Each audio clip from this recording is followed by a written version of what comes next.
Now, a singer-songwriter by the name of Hannah Lindqvist Kinrade recently visited the Isle of Man for the first time on something of a musical pilgrimage. She was tracing her family roots, having been told tales of murders and abandonment and literary master ancestors, all kinds of fascinating and somewhat dark stuff.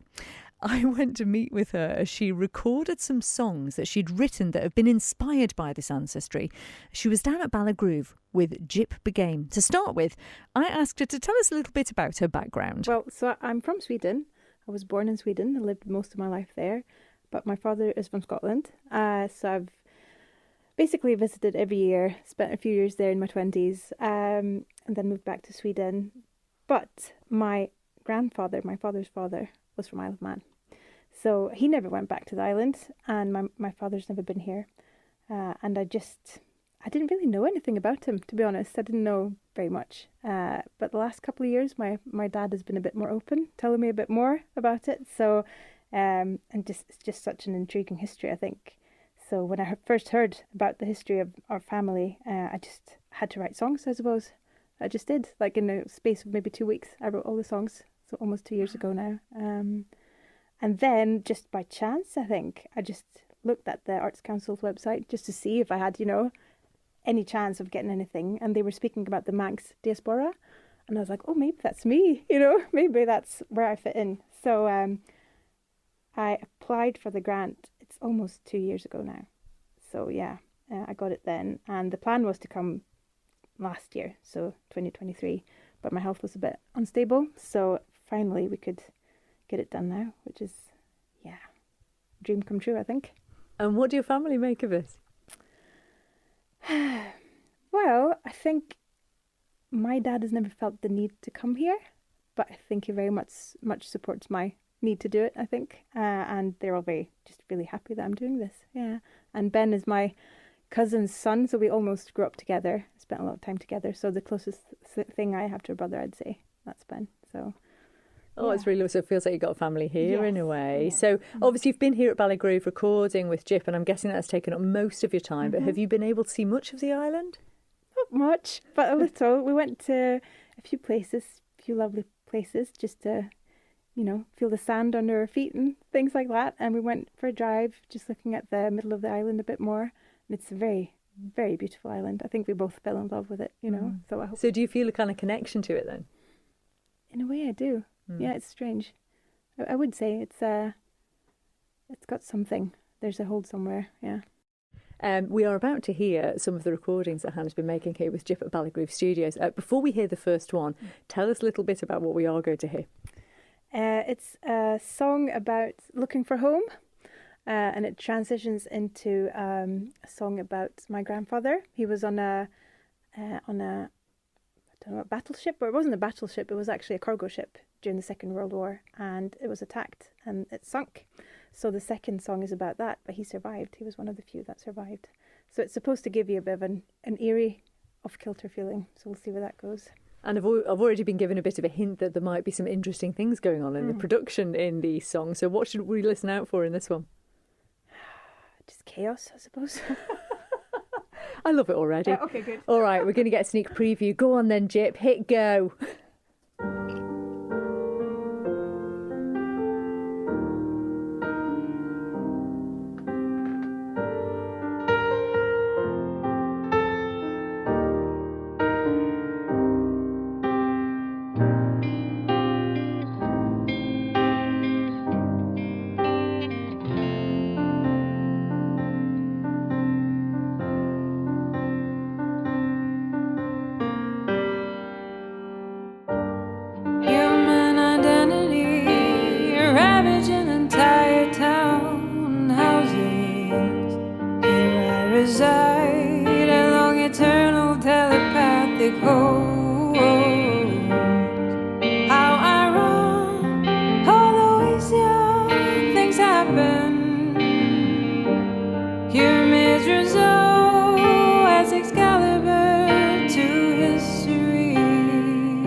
the song does transition into something very, very different, using coins on guitar strings and all kinds of technical wizardry to evoke the dark experiences of Hannah's grandfather. But you'll have to wait to get the EP to hear the entire piece. However, I did get to hear the full track in all of its chaotic glory, and I wanted to know more about it. I haven't just listened to that. I mean, the thing I love about that is the unexpected quality of it. I mean, it starts off, you think this is very gentle, it's very sweet, the melody's really beautiful, but you can sort of tell where it's going, and then it just doesn't. It just does something very different. The discord and how it sort of, I had to close my eyes at one point just to kind of feel it, and it was uncomfortable. It is to feel it. I mean, where did that song in particular, we'll talk about all of them, but that song in particular then, how formed was it when you brought it here to Gyp? Well, I knew I was going to play like bum notes in there, but on purpose, so it's kind of disheveling as it goes, and it gets worse and worse. So if you're having a sense of maybe impending, like a catastrophic event, you can sense something's going off, but you can't really tell how it's going, and then in the end it just goes really bad.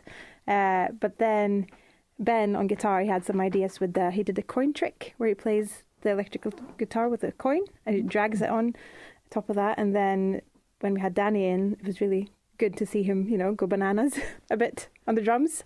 So it feels like the final product is all of us together, I think, and with Gyp as well.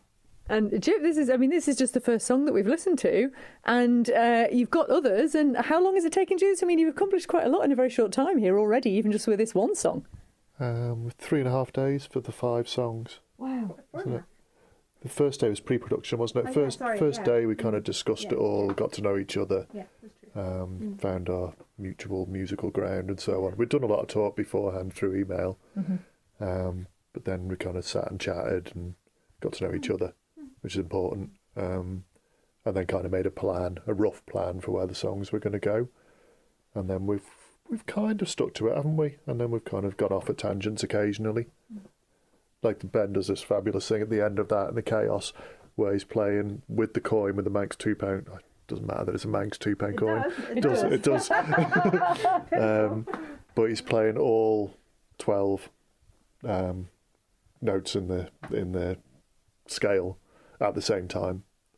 So when that kind of fades in, and that sounds like on its own, it sounds really unsettling.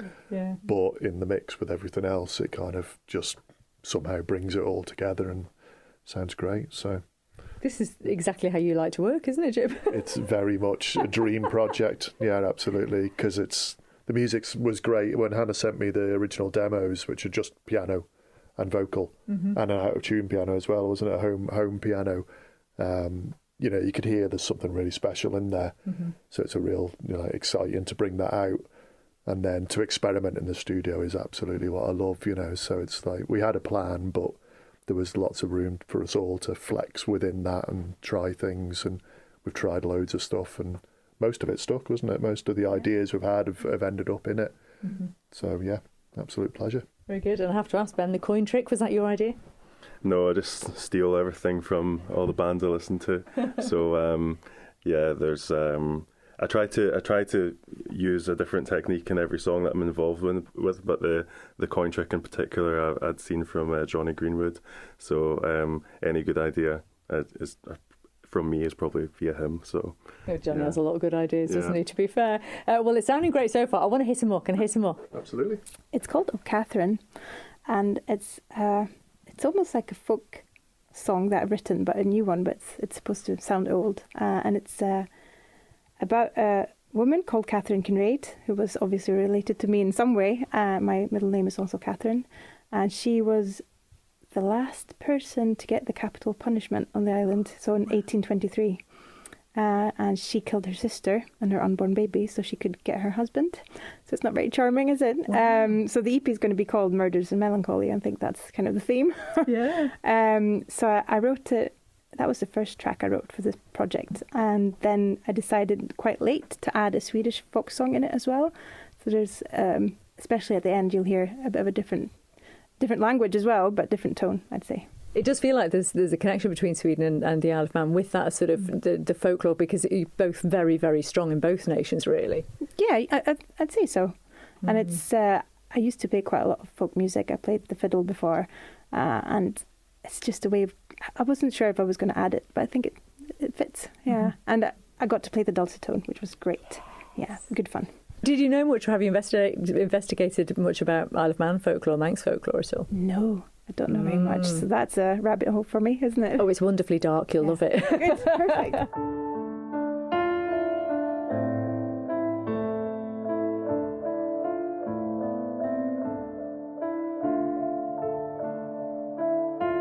Oh, Catherine, what have you done? Did you not think they'd finally find out? Oh, Kathy, nothing can save you now, not even your strangely good love. A prayer, a pardon the priest gives to you. What goodness to do? What goodness to do when there's a news waiting for you? Tell me, what good does it do? Your sister and unborn won't follow suit, nor your lover afforded such luxury. What good will it do?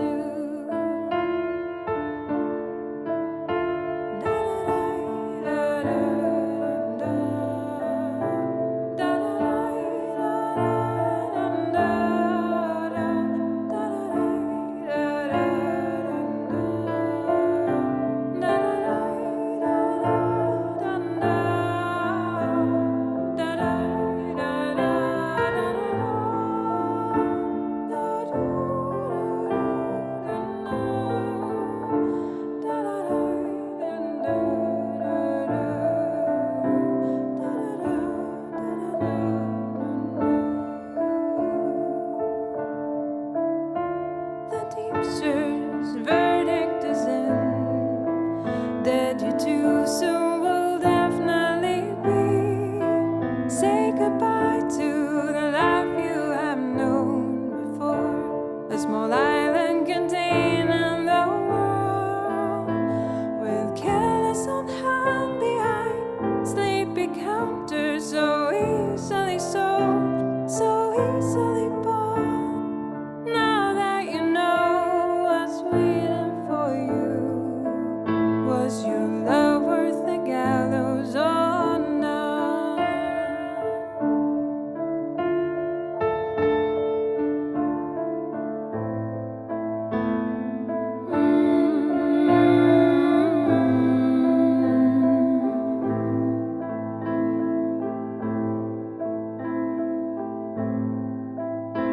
Det är den tyngsta sorg som jorden månde bära, att man ska mista bort sin allra hjärtans kära. Det är den tyngsta sorg som solen övergår, att man skall älska den man aldrig någonsin får. Du da da du da nu, da da da da nu. Again, very different. Again, yeah, combining your heritages there as well with the Swedish in there too. I mean, that's just really beautiful. I've got to say, you know, you've got an awful lot of sort of a feast of material to draw on from your family, haven't you? My word. It's unexpected, I would say. Yeah. Yeah, very much so. So you're going to take this back? You're going to play some to your father? Oh, definitely. Yeah. Yeah. Will do. Fine. Yeah, Ben, you've got a link to the Isle of Man as well. Yeah, it's very strange, small world. So my best friend back home in Scotland, he's in a bluegrass folk band called Quick, and their fiddle player, violinist is Isla Callister from the island. really strange, small world. Yeah, see, the Isle of Man's small, but we're talking with Scotland and Sweden and everything else in between, so it's just bringing everyone together, which is lovely. Music does though, doesn't it? Yeah. I guess the likelihood of me knowing who Isla is the weird thing, not everyone else. So yeah, it's just one of those strange things. But yeah, music is very connecting and it's incredible. And I feel very lucky to have been part of the project as well. When Hannah asked me, I think my first instinct was like, I just can't ruin these songs. I need to make sure I'm just adding to them in the right way. And yeah, I'm just really proud to be a small part of it. So. And we mentioned Greba there, and that's one of the places you did actually make it to on the Isle of Man. Yeah, we did. We had a drive-through. We didn't have a chance to get a parking space. We just slowed down a bit. But it's such a lush part of the island. It was so beautiful. But I saw Greba Castle. Yeah. And our long-lost ancestor used to own that as well, Hall Caine. So. Sorry, you're related to Hall Caine. Yeah. You didn't say that. Sorry. Yeah. Apparently. These are not just tenuous links here. No, these are really deep-rooted and very important links to the island. That's quite incredible. Yeah, so it seems. And my dad just kind of throws them in there from time to time. And we're like, oh, okay, yeah, sure, So I think my great-grandmother was Emily Mona Caine. So she was related to Hall Caine. My word, that's extraordinary. And when you're singing these songs, because there's obviously such a personal connection to them, very familial, very kind of like a historical connection as well for your family. Are you, with Greba, for instance, are you sort of picturing who Greba was and sort of feeling through it as you're singing? I mean, do you get that sort of connection when you're delivering this? Sometimes, yes. Depends on what mood I'm in. But I'd say for the last couple of takes there, it really got to me. Yeah. So I'd say so. It wouldn't work otherwise, I don't think. Yeah. Because you've obviously, it's quite the thing to come over to the Isle of Man to record this. So there obviously is a sort of emotional tie for you. Yeah, it is. And it's overwhelming, but in a nice way, I'd say. It's not bad. It's just, emotional. Yeah. So this will be a very special project for you in the future, absolutely. So, I mean, where do you go next with it then? What's the sort of plan for us all? Good question, really. We're hoping to release it maybe 1st of August. That'd be a good date to get it out. And I don't know what to do with it, really. I just hope that, people like it and there's something there for everyone, I suppose. Is there any possibility of you coming and performing it over here, or would that be tricky? Who knows? I'm not saying no. Are you a little bit kind of, apprehensive about going home now and sort of leaving this element of the project behind? Yes, very much so. It's going to be closing a chapter for sure. Yeah. But it's good. We're going to, we're not quite done yet, so we'll stay in touch for a while. And I think it's just, we were saying before we came here, me and Ben were saying, we're going to look back at this when, in 20 years, 30 years and say, remember when we went to Isle of Man and did the EP? And I think that's going to be like a big event in our life. Well, again, you have your own children now, and so you're sort of creating those memories for them so that they can share them with their children in the future. Exactly. And I really hope to bring them here someday. That would be great. Yeah. Well, just tell us where we can find you online and keep up with your music and sort of obviously find out when this EP is going to be out. Yes, that's a Swedish word, so that's going to be difficult. Just search for my name, Hannah Lindqvist Kinrade, and that should come up.